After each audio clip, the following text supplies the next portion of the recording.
સુરતના ડિંડોલીમાં શિક્ષિકા પર બળાત્કાર, હોમગાર્ડ જવાન વિજય આગલેની ડિંડોલી પોલીસે કરી ધરપકડ. પોલીસે આગળની વધુ તપાસ શરૂ કરી.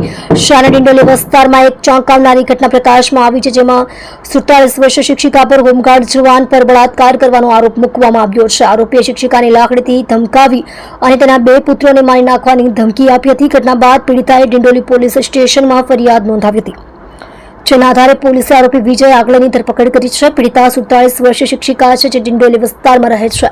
તેના પતિનું 1 વર્ષ પહેલા અવસાન થયું હતું અને તે તેની 2 પુત્રીઓ સાથે રહે છે. આરોપી વિજય આગલે ડિંડોલી પોલીસ સ્ટેશનમાં હોમગાર્ડ જવાન છે. તેની 2 પુત્રીઓ પીડિતાની શાળામાં અભ્યાસ કરે છે, જેના કારણે તે શાળામાં વાલી શિક્ષક મીટિંગ દરમિયાન પીડિતાના સંપર્કમાં હતો. ફરિયાદ મુજબ આરોપીએ શિક્ષિકા સાથે મિત્રતા કરી અને તેનો ફાયદો ઉઠાવી તેના ઘરે આવવા જવા લાગ્યો. ઘટનાના દિવસે આરોપીએ પીડિતાની સંમતિ વિના બળજબરીથી શારીરિક સંબંધ બાંધ્યા હતા. આ દરમિયાન તેણે શિક્ષિકાને ચપ્પુથી ધમકાવી હતી અને તેણી અને તેના 2 પુત્રોને મારી નાખવાની ધમકી આપી હતી.